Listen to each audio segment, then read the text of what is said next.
Tshisekedi Tshilombo, président de la République démocratique du Congo. Ainsi, nous allons avoir la réaction de l'intéressé pour que nous puissions comprendre le fond de ce geste de gratitude auprès du président de la République. Suivons et revenons après. Les sentiments que j'ai en adressant cette lettre au chef de l'État, c'est une lettre d'information. J'informe le président de la République, comme j'informe toute la nation congolaise, que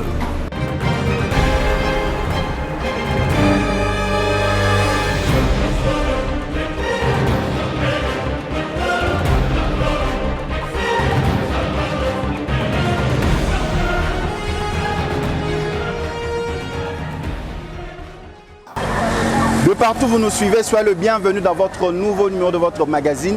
Nous sommes ici à l'université du CEPOMAD dans le cadre du retour de son président du conseil d'administration de l'université du CEPOMAD, le professeur émérite Oscar Orlout Saman. Son retour, et pour cela, il a convié la presse que nous allons rencontrer et échanger avec lui. Entrez et suivez-moi.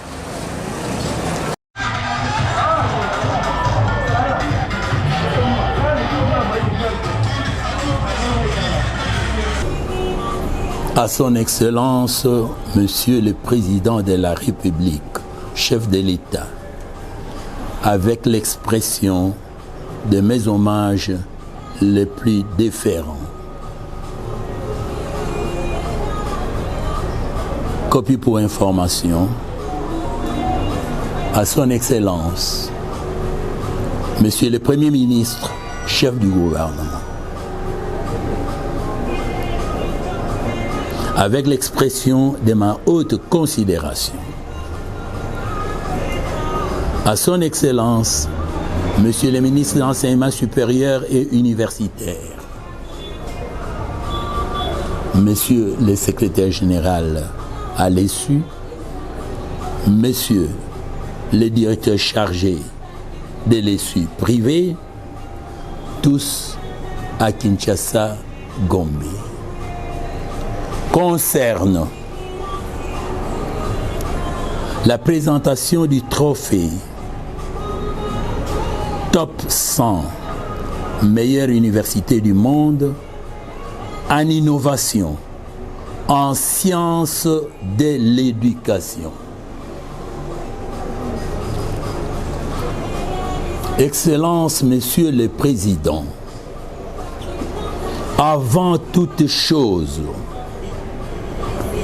permettez-nous de saluer respectueusement votre vision concernant le développement de notre pays, l'état de droit et l'instauration de la paix, ainsi que l'intégration de l'éducation dans les programmes de réforme. En effet, Excellence, Monsieur le Président, grâce à l'encadrement et à l'encouragement des initiatives privées, spécialement dans le sous-secteur de l'enseignement supérieur et universitaire, grâce à la rigueur à laquelle notre ministre de tutelle mène la barque, les efforts ont été couronnés par les bénéfices du trophée Top 100 Achievement 2021, catégorie sciences de l'éducation, décerné à l'université du CEPOMAD par l'université d'Oxford. Je vais dire l'Union des académiciens d'Oxford University, le 17 décembre 2021. Excellence, Monsieur le Président, étant donné que le conseil d'administration et toute la communauté universitaire du CEPROMAD est unanime de vous dédier ces trophées. Nous attendons les orientations et les dispositions utiles pour exécution, pour la présentation de ces prix. Pour le conseil d'administration des réseaux des universités du CEPROMAD, ASBEL, professeur émérite Saman Olutu Oscar, PhD, président du conseil d'administration. Nous voici à ce moment de point de presse avec le président du conseil d'administration de l'université du CEPROMAD, le professeur émérite Oscar Olutu Saman. Les questions qui vont lui être posées, nous commençons par celui-ci. Le retour du professeur des États-Unis d'Amérique, nous aimerons savoir quel était l'objectif de son voyage aux États-Unis et comment nous pouvons capitaliser les acquis de ce voyage. Ainsi, suivons la réaction du professeur émérite Oscar Saman. En fait, le voyage des États-Unis n'est que la suite et la poursuite des voyages d'études que le CEPROMAD prévoit dans son budget, et c'est là chaque année. Nous avons été autrefois en Inde. L'objectif était d'approfondir les systèmes de développement des BRICS. 25 jours passés en Inde, on a visité plusieurs universités, entre autres New Delhi, l'université de Chennai et ainsi de suite. Nous avons été à Ankara, en Turquie, et partout ailleurs, toujours pour essayer d'adapter notre système d'éducation à notre environnement. Il s'est fait que cette fois ici, l'occasion était toute faite pour que nous puissions rentrer à la source aux États-Unis d'Amérique, là où j'ai préparé mon MPA, mon PhD, mon MBA, mon PhD.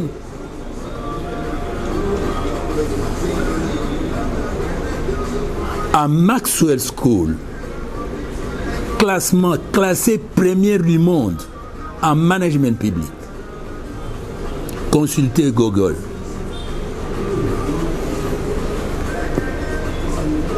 Pour pouvoir me ressourcer. Parce que c'est là où on a appliqué le système LMD et que nous avons tenté d'amener le système au Congo. Aujourd'hui, notre ministre de l'enseignement supérieur, Mouindo Nzangi,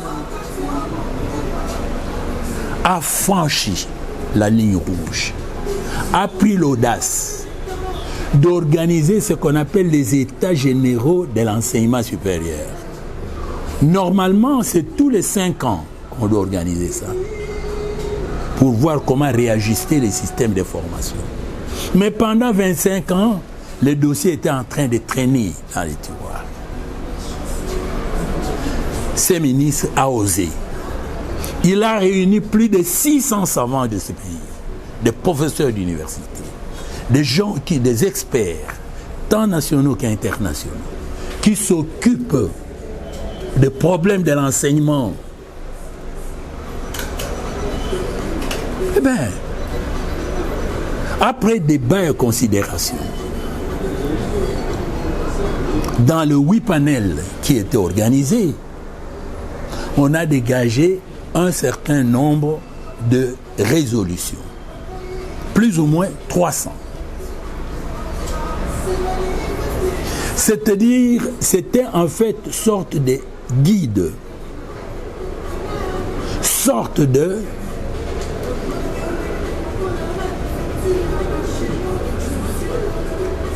ce que j'appellerais les guides pour les décideurs, pour permettre au ministre de l'Enseignement supérieur, au gouvernement, de pouvoir appliquer conformément aux standards internationaux, conformément aux exigences de notre culture, les désirata de ces 600 savants qui chacun a puisé dans sa culture. Maintenant, il doit adapter ça dans notre culture pour rendre notre enseignement plus efficace. Cela étant fait à Lubumbashi, on devait passer à la seconde partie. On dit, il y a tellement de lois dans ce pays. Quelque part, on a dit, il y avait 550 actes générateurs de recettes. Mais la DGRAD et les autres n'utilisent que plus ou moins 50. La même chose quand il y a la loi de 2014. Il fallait savoir comment on a appliqué. Alors il fallait un système pour appliquer. Une fois de plus, le ministre de l'Enseignement supérieur et universitaire a pris son courage en main. Il a osé, en appliquant cette disposition en ce qui concerne sa compétence. Ce qui est une bonne chose. Bien sûr, quand on prend une décision, il y a toujours des pour et des contre. Mais nous disons, mieux vaut plutôt avancer en désordre au lieu de rêver sur place. Alors on avance parce qu'on corrige ce qui est amélioré et ce qui existe. Il a organisé les task force pour définir les curricula les contenus de cours qu'on doit organiser. Ça, c'est une autre chose. C'est à ce moment-là, il fallait tout un apprentissage. Même tous nos professeurs qui ont été formés dans les systèmes classiques ne connaissent pas très bien ce que c'est LMD. Alors maintenant, la loi prévoit qu'on puisse appliquer le LMD. Il fallait qu'on fasse venir quelques experts, entre autres le professeur Kaboulé, un brave type, expert international, professeur émérite international de l'Université du Canada, qui est venu, qui travaille avec le ministère de l'Enseignement supérieur pour commencer à recycler les professeurs, les enseignants, ceux qui doivent enseigner les LMD. Au même moment, bien sûr, que les étudiants eux-mêmes. Nous l'avons fait. Mais il y a des éléments importants là-dedans. C'est que l'université du CEPROMAD s'est distinguée par le fait qu'elle est sortie du lot parce qu'elle est devenue un point focal d'une filière qui n'existait pas au Congo. Cette filière s'appelle management. C'est-à-dire dans les domaines, ce qu'on appelle domaine, économie et gestion, jusque-là on disait la gestion était égale au management. Mais nous avons prouvé que la gestion n'était pas égale au management. Pour des raisons qui sont valables, et nous pourrons intervenir là-dessus, mais on nous a compris à telle enseigne que, comme l'université de Kinshasa est le point focal de la faculté de médecine, de la faculté de droit, de la faculté d'économie, l'université de Lubumbashi, là, se distingue par la médecine vétérinaire, Polytechnique, l'UNIKIS par la psychologie, l'éducation. Les CEPROMAD se distinguent par le management. C'est-à-dire tous les autres doivent adopter la maquette de formation qui a été validée et produite par ces universités phares. Mais après avoir fait ça, ce n'était pas tout. Il fallait que j'aille aux États-Unis pour essayer d'appliquer les théories apprises aux problèmes qui sont nôtres. Quels sont les problèmes? Il y avait tout simplement un problème majeur actuellement. Est-ce que notre pays est en train de jouer le rôle qu'il devait jouer?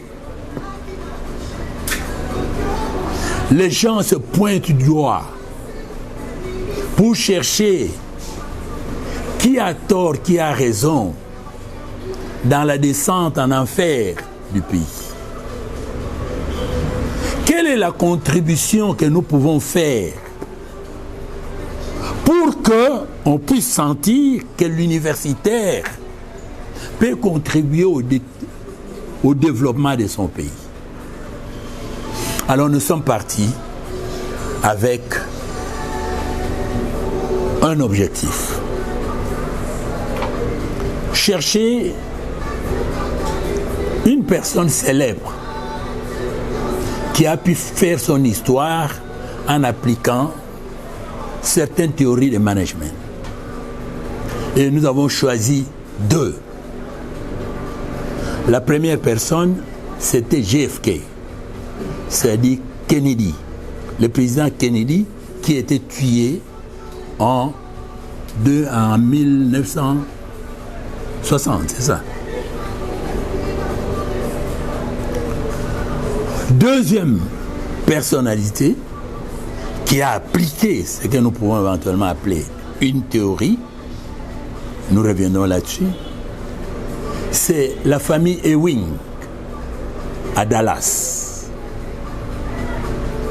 Alors il fallait aller se concentrer sur ces deux personnalités pour voir ce que nous pouvons éventuellement amener comme théorie pour notre pays. C'est pourquoi on s'est déplacé et on s'est retrouvé à Dallas. Parce que les deux sont à Dallas. Après des recherches, il fallait aller visiter le musée. Parce que comme Kennedy a fait quelque chose d'extraordinaire, il y a un musée qu'on a laissé pour pérenniser l'idée de Kennedy. Et cette idée, c'était quoi? Il a dit, don't ask what your country can do for you, but ask what you can do for your country. Ne demande pas ce que votre pays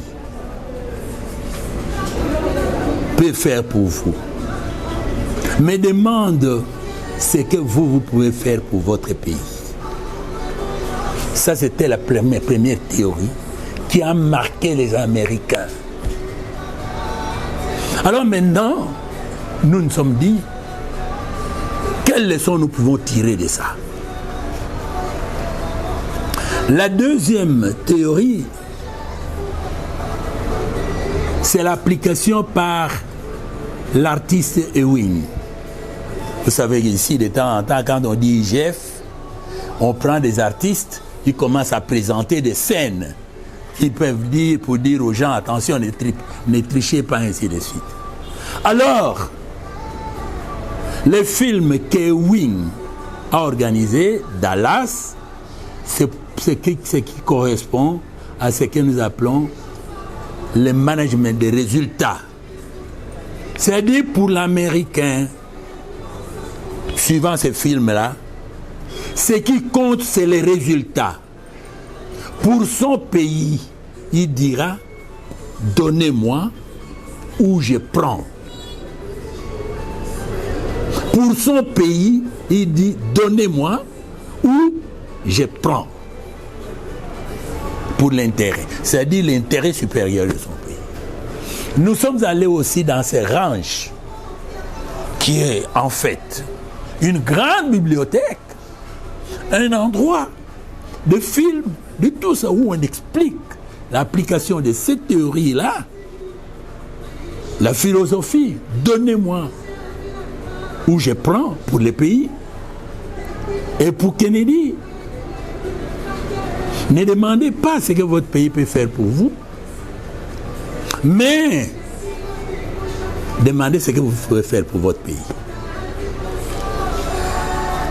Et vous ne pouvez pas vous imaginer qu'après des conférences, après les débats, après les présentations cinématographiques qu'on a suivies, moi et madame, ma collègue, chère épouse, professeur Angèle Oncel, nous étions ébahis. Après analyse, on est allé dans ce qu'on a appelé les centres d'entrepreneuriat. Les centres d'entrepreneuriat, c'est en application de cette théorie-là, qui dit il ne faut pas vous contenter du salaire, mais il faut toujours ce que nous appelons Ngaïnga Isimandako. Vous devez avoir une petite affaire à vous qui vous produit un peu plus d'argent et qui contribue au changement de votre environnement. Si vous avez votre parcelle, vous préparez là un jardin, vous allez planter des maïs, vous avez transformé votre environnement. C'est le début d'entrepreneurship. Quand à un certain moment, ce que vous êtes en train de cueillir va être conservé dans le frigo pour pouvoir manger plus tard, c'est le début d'entrepreneurship. Si vous allez maintenant chercher un espace plus large pour pouvoir faire ce que vous faisiez chez vous là, c'est le début d'entrepreneurship. Vous gagnez toujours en expérience. On appelle ça start-up. C'est-à-dire, on peut utiliser ça dans tous les domaines. Les médecins, les avocats, les mécaniciens, chacun, dans le cadre de sa formation, peut trouver quelque chose qu'il fabrique, qu'il monte pour changer son environnement. Ça, c'est le développement. Alors, nous avons retenu deux choses. Pour ce qui est général, ne demandez pas ce que vous devez faire pour votre pays, et plutôt ce que votre pays doit faire pour vous, mais demandez ce que vous pouvez faire pour votre pays. Ça, c'est macro. Le président l'a dit au niveau national. Mais pour que ce président au niveau national puisse réussir cela, il faut la participation de tous les citoyens. Que chacun puisse s'y appliquer. C'est-à-dire, comme on dit, si chacun balaye les devants de sa parcelle, finalement, c'est toute l'avenue qui sera balayée. Il ne sert à rien de pouvoir crier « Président Tshisekedi Tshilombo, ici, là, il y a des moustiques chez moi. Président Tshilombo, et il y a des gens qui se battent là-bas. » Mais qu'est-ce que vous avez fait pour que vous puissiez éventuellement cesser d'avoir des moustiques? Parce que vous creusez des trous. Il y a l'eau qui stagne dedans. Vous ne bouchez pas les trous. Vous voulez que le président vienne boucher les trous pour vous? Alors, maintenant, comme on dit que chacun doit balayer les chez soi, nous avons ramené ça au niveau de l'enseignement pour dire aux CEPROMAD, nous formons des créateurs d'emplois et non des commandeurs. C'est-à-dire, Ne demandez pas au CEPROMAD ce qu'il doit faire pour vous, mais demandez-vous ce que vous pouvez retirer du CEPROMAD, ce que vous pouvez faire du CEPROMAD. Alors le CEPROMAD est en train d'enseigner ce que nous appelons leadership, entrepreneurship, ainsi de suite. Alors montrez-vous modeste. Si vous êtes directeur, venez le soir au CEPROMAD pour apprendre le cours qui parle d'entrepreneurship. Comment on peut devenir autonome soi-même. Comment on peut se faire de l'argent soi-même en dehors du travail que vous êtes en train de faire. Que vous soyez mécanicien, que vous soyez, je ne sais pas, médecin, que vous soyez n'importe. Vous devez vous dire, alors, en allant au CEPROMAD, le CEPROMAD va vous dire, c'est ce que nous appelons entrepreneurship, le cours d'entrepreneuriat qu'on a rendu obligatoire dans tous les domaines maintenant chez nous. J'ai amené la documentation pour dire comment devenir, on dit 30 méthodes pour devenir riche en 3 semaines. On vous montre quelles sont les méthodes. Et puis tout ça, c'est pour dire qu'il faut être humble. Personne n'est jamais et ne peut jamais se suffire. On n'est jamais trop vieux pour étudier. Mais on peut être trop vieux pour pouvoir penser à son avenir. C'est pourquoi nous dirons, on fait appel. Toutes les universités, on a rendu le cours d'entrepreneuriat obligatoire. Mais vous qui enseignez le cours d'entrepreneuriat, professeur, où est-ce que vous avez appris cela?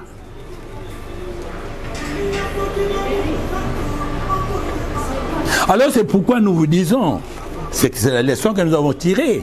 Le management, c'est la matrice de l'entrepreneuriat. Quand on est manager, on a des idées innovatrices, on a des idées créatrices. Alors, ces idées-là, quand nous les transplantons, vous avez été directeur à Safricas, permettez-moi, qui autrefois était en train d'arranger des routes. Pendant 10 ans, la 11e année, vous apprenez encore quoi? Mais si vous venez au CEPROMAD, je suis ingénieur, j'ai travaillé pendant 10 ans. Qu'est-ce que je dois faire maintenant? Avec des idées qu'on a, on peut vous dire, mais est-ce que vous pouvez, dans une télévision, vous avez travaillé pendant 10 ans, vous venez au CEPROMAD, on vous dira que deviendrez-vous après la 11e année. Vous dites, je vais devenir moi aussi chef d'entreprise. Vous créez votre agence, comme quelques-uns que je connais. Petit à petit, simple agence se transforme en télévision et on demande aux gens, ceux qui veulent, cotiser s'il vous plaît. Ceux qui soutiennent ce que je suis en train de dire, vous vendez l'intelligence. C'est cet esprit de créativité que nous avons cru qu'il faut implanter dans ce pays. Il ne faut pas que quelqu'un qui sort de l'université puisse dire on va m'engager, j'ai déposé Pesanga Kabel, engagé l'honneur. Non. Il a une formation de base. La formation l'oblige à dire moi je vais agir comme le professeur Saman. Il a créé une université. Moi aussi je vais créer mon école secondaire. Qu'est-ce qu'il a fait? Je vais prendre tout ce qu'il y a comme le Wewa ici. Je vais les organiser en ASBL pour que ça devienne un syndicat. Je dirige, ainsi de suite. Ce sont des esprits. Donc chacun de nous, on ne peut pas sous-estimer ceux qu'on appelle des informels. Les mamans là, au marché, on va pas continuer. Des petits crédits, allez, la maman qui a travaillé au marché sur une tablette pendant 10 ans. Vous allez à elle, maman, qu'est-ce que vous vendez? Vous lui donnez un peu d'argent. dans ce cadre-là. Elle a fait déjà 10 ans là-bas, elle nourrit ses enfants avec ça, tu donnes un peu d'argent, elle va faire mieux. Mais quand tu vas prendre des tracteurs, tu donnes aux députés. Les députés n'ont jamais sarclé, je ne sais pas, 1 mètre carré. Mais qu'est-ce qu'ils vont en faire?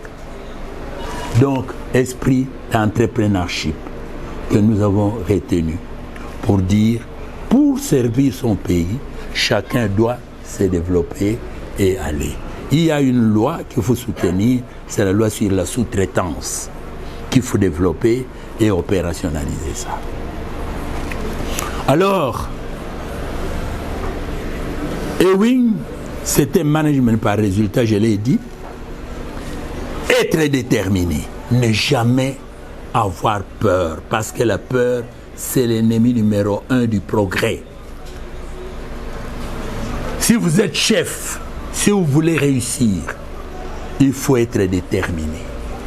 Et en management, on dit, si la réalisation de votre projet dépend de la décision de quelqu'un d'autre, la réussite est problématique. Donc le Congo ne peut pas dire je suis en faillite. Le Congo doit dire je suis en voie de me relever. C'est ce que nous devons être. On est en voie. Et quand on dit, évidemment, par méthode stochastique, on peut dire ça pour éveiller l'attention. Mais nous devons être positivistes. Comme Ewing. Quand Ewing voulait son argent, il devait avoir cet argent-là. Quand Ewing décidait je deviendrai riche, il devenait riche. Alors voilà 2 leçons qu'on a été retirées en fait de notre voyage aux États-Unis. Aller vérifier là à la source l'application des méthodes LMD pour pouvoir mieux adapter ça chez nous. Alors, avec 2 grandes leçons qui ont conduit les États-Unis à la réussite, ne demandez pas ce que votre pays doit faire pour vous. Oh, mboko yoto tekango kaka. Non. Qu'est-ce que moi je vais faire? Ma belo yen au lieu na tongandako na transformer en un cimetière. Badbaya okunde bembe wana ba futa. Positiviser ça. Et puis, toujours avoir à l'esprit, quand on dit objectif, on a parlé de 100 jours, on a parlé de quoi ça encore, les 5 quoi, les 5 chantiers, on a parlé de tout, mais il manquait quoi?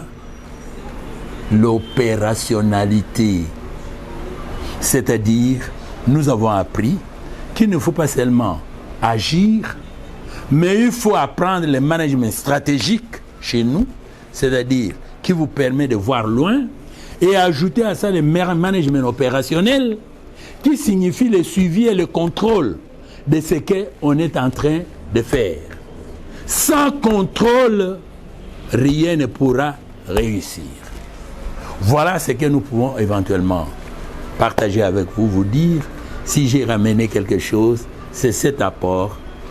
Babengango, ngana pesa kandobo, mais na pesa mbicité. Donc j'ai ramené les connaissances à enseigner, à prêcher. Il y a des conférences que nous donnerons. Nous allons recevoir tous les universitaires au niveau du 3e cycle pour le management, entrepreneurship. Et puis, tous, on va enseigner le cours d'entrepreneuriat. On va offrir les centres d'entrepreneuriat pour que tout le monde puisse dire que son argent se trouve dans sa tête et ça ne se trouve pas dans l'idée de quelqu'un d'autre. Voilà ce que je pouvais éventuellement vous dire. Vous l'avez compris, dans sa réponse, le professeur émérite Oscar Olout-Saman expliquait que aux États-Unis, il était question de se ressourcer.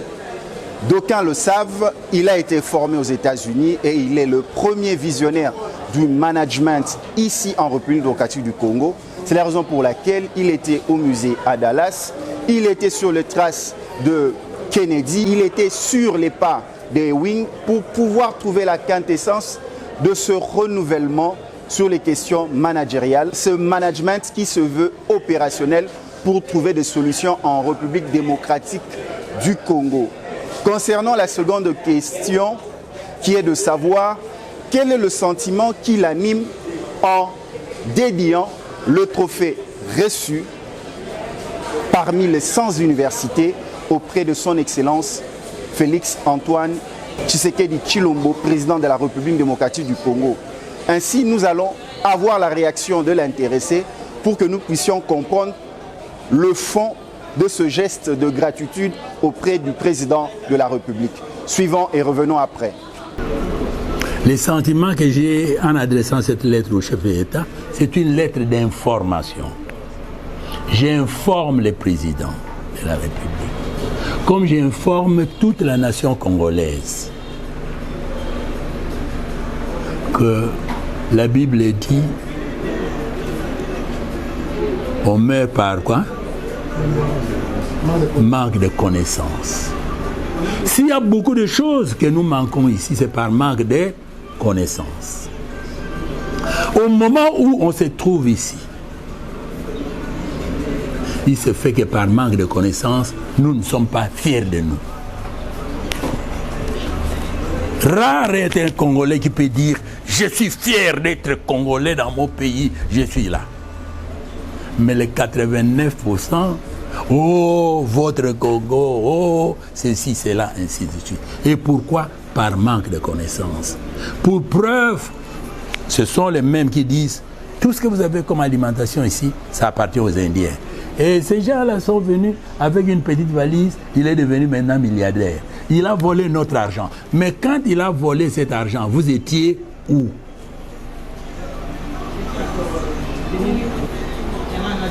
Regardez la route qui est ici, là, notre boulevard. Ça a traîné combien d'années? Maintenant, il y a un Chinois qui s'est amené pour préparer des trucs là-bas. Vous avez vu ça? Les trucs comme la Fikine, hein? Des parcs aquatiques, tout ça, où les enfants vont, ils payent, vous louez un magasin, ça coûte $300 par mois, ainsi de suite. Maintenant, c'est fait, c'est plein. Mais où étions-nous? Alors, les Congolais qui étaient partis en Chine, qui ont vu cela, est-ce qu'ils ont eu l'idée de ramener cette idée chez eux? Si par hasard ils ont ramené ou tentent de ramener, est-ce qu'on les a mis dans des conditions, ce qu'on appelle climat d'affaires, les encourager pour qu'ils puissent faire cela? Mais le grand principe ici, c'est que vous prenez une initiative, si quelqu'un ne connaît pas, il dit c'est mauvais. Alors, qui a dit que ce que vous ne connaissez pas n'existe pas? Donc, la première chose, quand je parle, c'est pour faire connaître. Nous existons. Vous aviez dit, si les Congolais peuvent éventuellement porter notre flambeau haut, eh bien, il faut qu'ils le disent. On a parlé de Jérôme. Vous avez cité Jérôme, monsieur le président de la République. Et maintenant, Jérôme est connu de tout le monde. Il suffisait tout simplement la vaccination là qu'on est en train de vous donner. Si on fait, Jérôme vous donne la pilule que lui a fabriquée là-bas. Vous, la télévision arrive, le président de la République a consommé cette pilule de Jérôme. Est-ce qu'il y a encore un Congolais qui veut hésiter? Mais ce sera un marketing fantastique. Jérôme sera encouragé pour pouvoir fabriquer cela et ça deviendra Made in Congo. Mais si nos ministres, ils préfèrent plutôt dire « Oh, ça c'est local », alors à ce moment-là, comment pouvez-vous avancer? Prise de connaissance, on est là. Et j'ai dit encore, on crie. Jusqu'ici, les savants, on n'en parlait même pas. Il a fallu peut-être la Covid-19 pour qu'on puisse revaloriser Muyembe, qu'on puisse, par ricochet, on puisse penser à Malou, qu'on puisse penser à tel. Et bien sûr, mais quand on a invité Malou et Muyembe dernièrement pour aller à Tokyo, recevoir des trophées, c'était le même trophée que moi, je suis allé recevoir à Londres. Mais si ces gens-là, qui sont des grands détecteurs, que je n'ai jamais vus, mais par satellite, ils cherchent, ils trouvent tout, ils vont me pointer. Que pensent nos Congolais? Alors, aux professeurs d'université, d'abord mes collègues, je dois dire, ils doivent se revaloriser. Ils valent de loin plus qu'ils ne pensent. Mais la première chose, c'est de dire attention. L'homme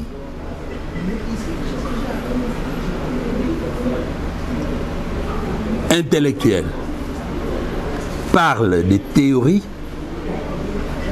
l'homme moyen parle du matériel et l'homme idiot, médiocre, parle des autres. Oh, celui-là, il est voleur. Oh, celui-là, il a fait ceci, il a fait ça. Médiocre. Donner des preuves matérielles. Alors, à ce moment, nous avançons. C'est pourquoi moi, je parle. Et je l'ai dit depuis, je disais, nos universités ici formaient des chômeurs. Ils formaient des chômeurs. J'ai crié, je crois qu'on a entendu. Avec l'arrivée des États généraux, on a compris que maintenant, il n'y a plus de formation par objectif, mais plutôt par compétence. Ce n'est pas votre cravate qui vient de Panthéon, qui vient de n'importe où, qui va transmettre les connaissances qui vont développer les pays, mais c'est plutôt l'adaptabilité de l'intelligence de l'enfant aux nouvelles technologies qui pourront éventuellement faire développer les pays. Donc, j'écris pour dire, on est là, on existe, on était au CEPROMAN, il y avait des termes qu'on avait déjà utilisés, par exemple, auditoire délocalisé. Mais on a fallu nous couper la tête pour avoir appelé ça auditoire délocalisé. Alors maintenant, petit à petit, on revient, on parle d'auditoire délocalisé. Quand on a ouvert les CEPROMAD, mais pourquoi on a ouvert partout alors que c'est la NESA qui a ouvert? Mais ils ont commencé par les SEMAGE. Chaque province doit avoir au moins son université. Mais c'est la même chose. Mais tout simplement, c'est question d'être humble, voir ce qu'il y a à faire, encourager des initiatives privées. On ne peut pas interdire à un Congolais, c'est la Constitution, de bénéficier de ses droits à l'éducation. Si un Congolais dit, moi je vais me faire inscrire là pour apprendre le management, vous allez dire non, quittez le management pour aller là. C'est en fonction de quoi? Quelle que soit la situation, nous disons qu'on s'est adressé au président de la République pour le féliciter pour l'effort qu'il fournit, mais nous devons tous contribuer pour lui donner des idées au lieu de chercher à lancer des flèches.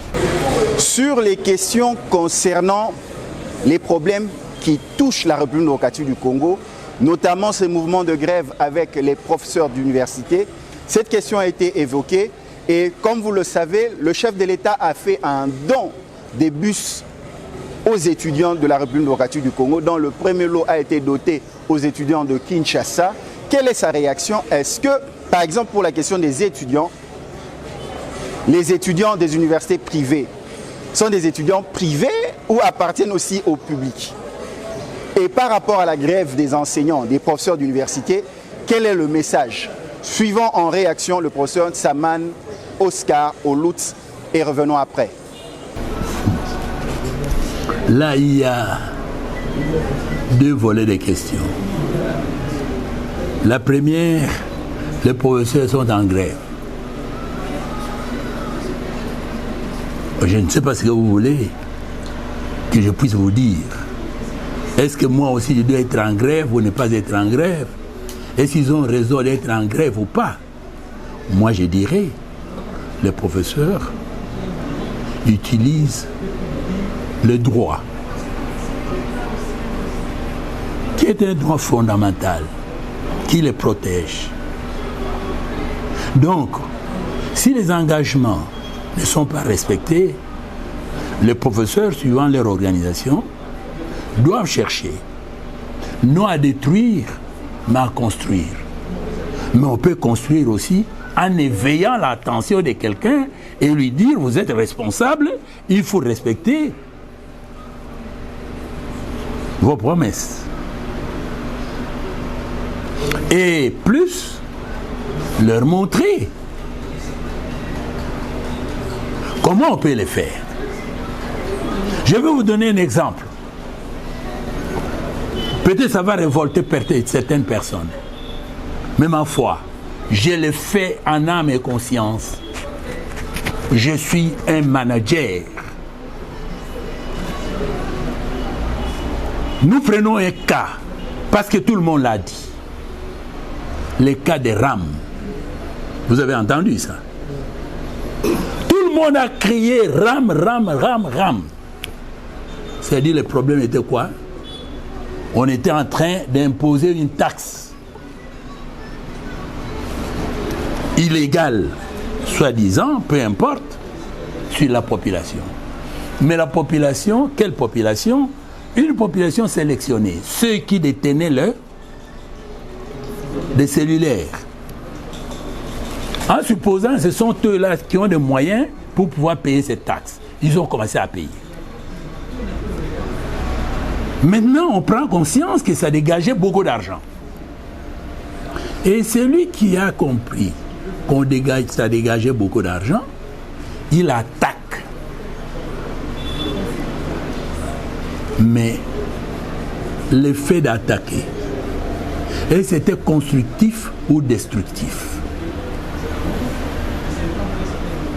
Parce qu'en général, l'État vit des impôts. Ce sont des gens qui doivent payer.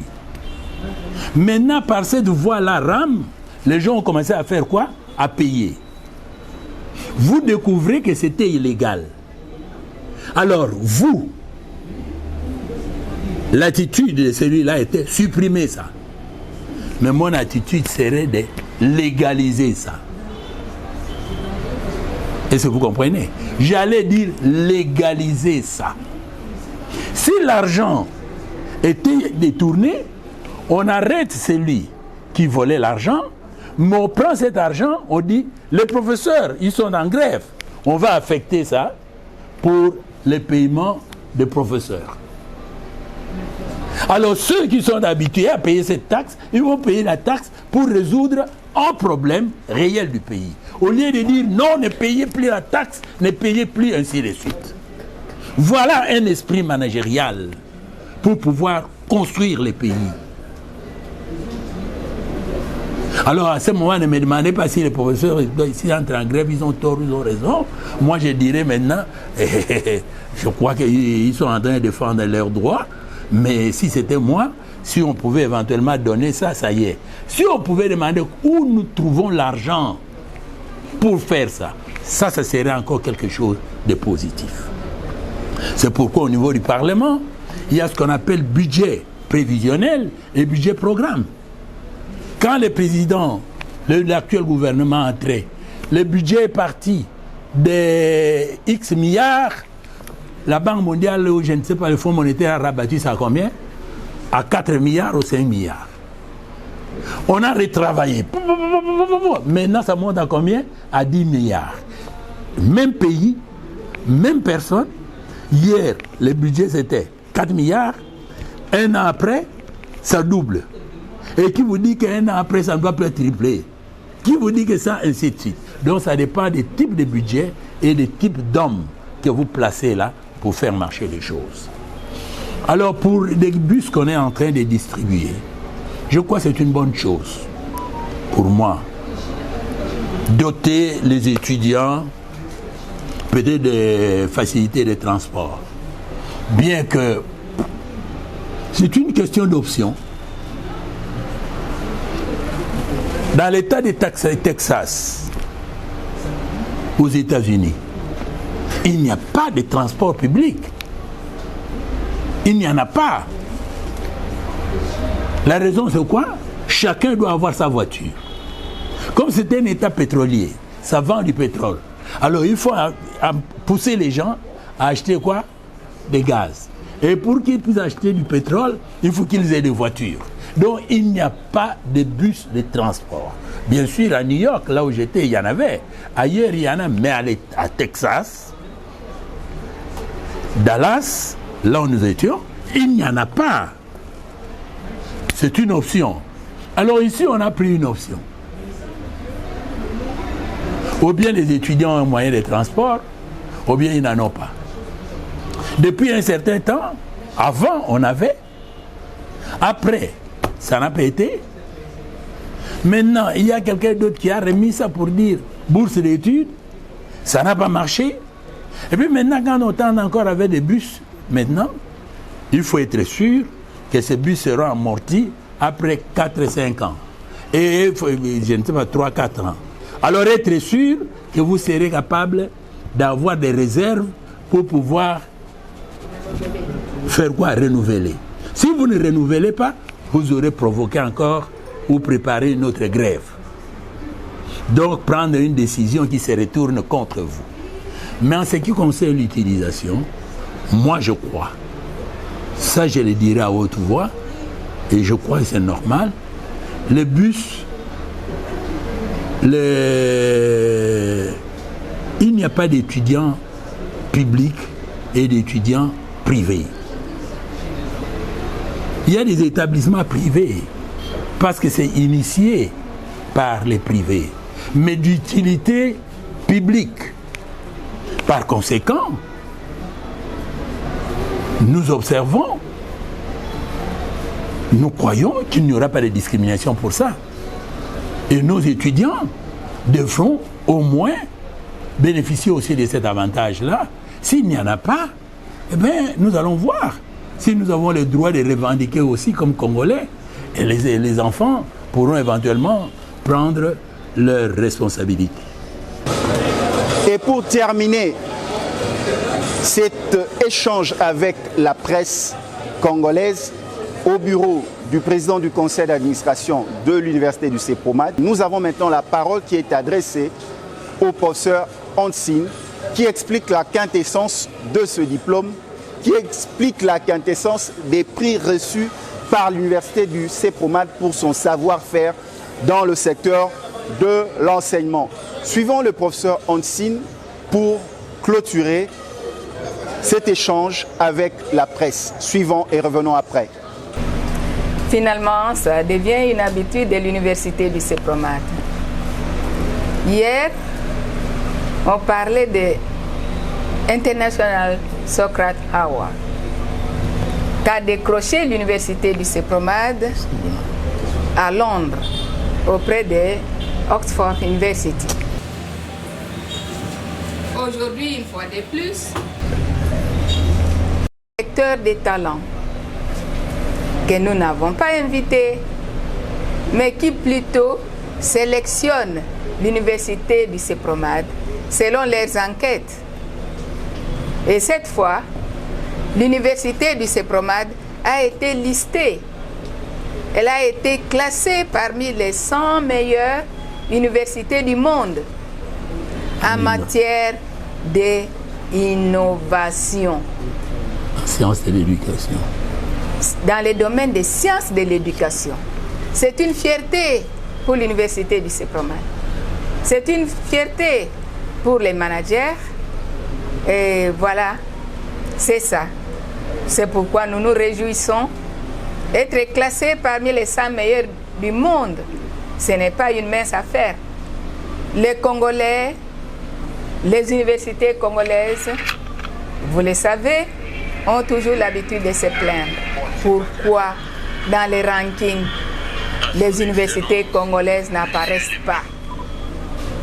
Mais si l'université du CEPOMAD apparaît, a été sélectionnée, nous ne pouvons que remercier et nous ne pouvons que nous en féliciter.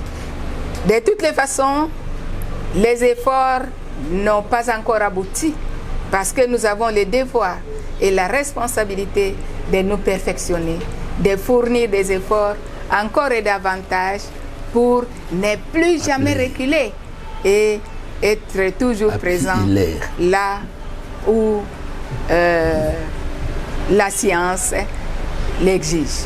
Merci madame. Merci.